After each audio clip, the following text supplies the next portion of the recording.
क्या आपको पता है दोस्तों कि जब यूरोप अहंकार युग में जी रहा था तो भारत में एक ऐसा विश्वविद्यालय था जहां 10,000 से ज्यादा लोग और 1,500 से ज्यादा टीचर पढ़ते थे।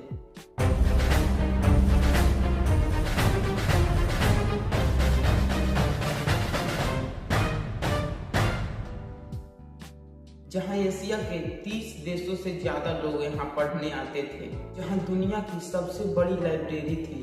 इतनी बड़ी थी कि जब उसे जलाया गया तो 6 महीने तक उसकी आग जलती रही। लेकिन क्या हुआ, किसने जलाया और क्यों जलाया, और क्या हम उस महानता को फिर से वापस ला सकते हैं? आइए जानते हैं। नालंदा की शुरुआत 5वीं सदी में हुई। सम्राट कुमारगुप्त ने इसे शिक्षा के लिए नहीं, ज्ञान का शहर बनाया।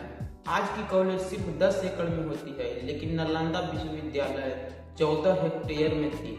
100 से ज्यादा क्लासरूम, 8 विशाल लाइब्रेरी, चिकित्सा केंद्र, उद्यान, तालाब, छात्रावास। नालंदा विश्वविद्यालय में एडमिशन लेना आईआईटी, यूपीएससी परीक्षा से कम नहीं थी। उनमें प्रश्न सिर्फ एक था, तुम क्यों पढ़ने आए हो? अगर जवाब में सच्ची ज्ञान की भूख नजर आ गई तो अंदर, वरना बाहर।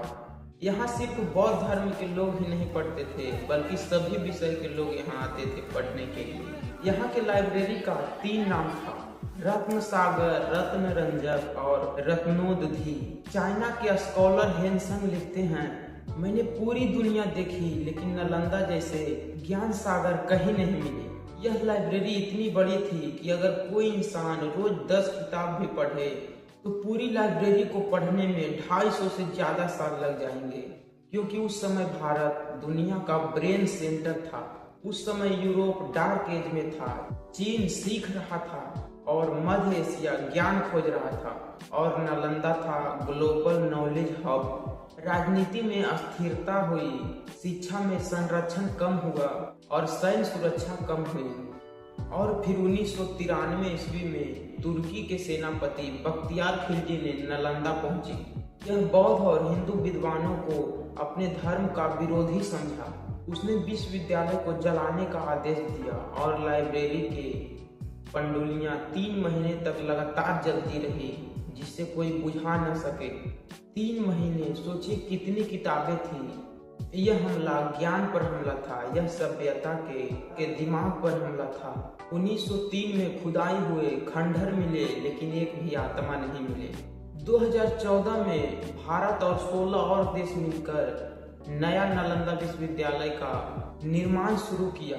उनका एक ही मैसेज था, ज्ञान को दबाया जा सकता है, खत्म नहीं किया जा सकता है। नालंदा सिर्फ एक इतिहास नहीं है, वो हमें याद दिलाती है कि अगर हम ज्ञान नहीं बचाएंगे तो ज्ञान हमारे इतिहास को नहीं बचा पाएगा।